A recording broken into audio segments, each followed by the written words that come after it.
അതാണ് പുനർജനി മോഡൽ.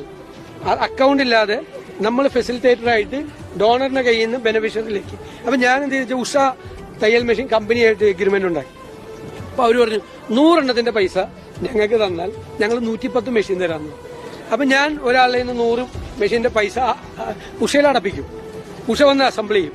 ഞങ്ങൾ 110 ബെനിഫിഷ്യറിയെ സർവേ കൂടി എടുക്കും. അങ്ങനെ ഞാൻ 2000-ഓളം മെഷീൻ കൊടുത്തു. 1800 കൊടുത്തു. പിന്നെ 1600 പേർക്ക് 5000 രൂപയിൽ 10000 രൂപ 50,000 രൂപ വരെ ഈ വെള്ളം കയറി നശിച്ചുപോയവർക്ക് കൊടുത്തു. എന്റെ അടുത്ത സ്ഥിതി അറിയായിരുന്നല്ലോ, അവിടുത്തെ സ്ഥിതി അറിയായിരുന്നല്ലോ. പശുക്കൾക്ക് ഭക്ഷണം കൊടുക്കാൻ പോലും ഇല്ല. ഞാൻ 50 ടൺ കാലിത്തീറ്റ കൊടുത്തു.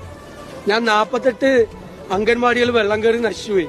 അത് മുഴുവൻ എല്ലാം പെയിന്റ് ചെയ്ത് വൃത്തിയുടെ മാറ്റി അവിടെ ബുക്കും പേനയും പെൻസിലും കൂടെ കൊടുത്തു. കുട്ടികളുടെ നോട്ട് ബുക്ക് കഷ്ടപ്പെട്ടു. ടെക്സ്റ്റ് ബുക്ക് ഗവൺമെന്റ് കൊടുത്തു. 9000 കുട്ടികളുടെ. ഞാൻ ബാംഗ്ലൂരിൽ പോയി അന്നത്തെ റവന്യൂ മന്ത്രി ജോർജ് സാറിനെ കണ്ട് കർണാടകയിലെ ഒരു ബൈൻഡിങ് പ്രസിഡന്റ് ഗവൺമെന്റിന്റെ അവിടുന്ന് 1 ലക്ഷം നോട്ട് ബുക്ക് കൊണ്ടുവന്നു. 9000 പേർക്കും 10 നോട്ട് ബുക്ക് വെച്ച് കൊടുത്തു.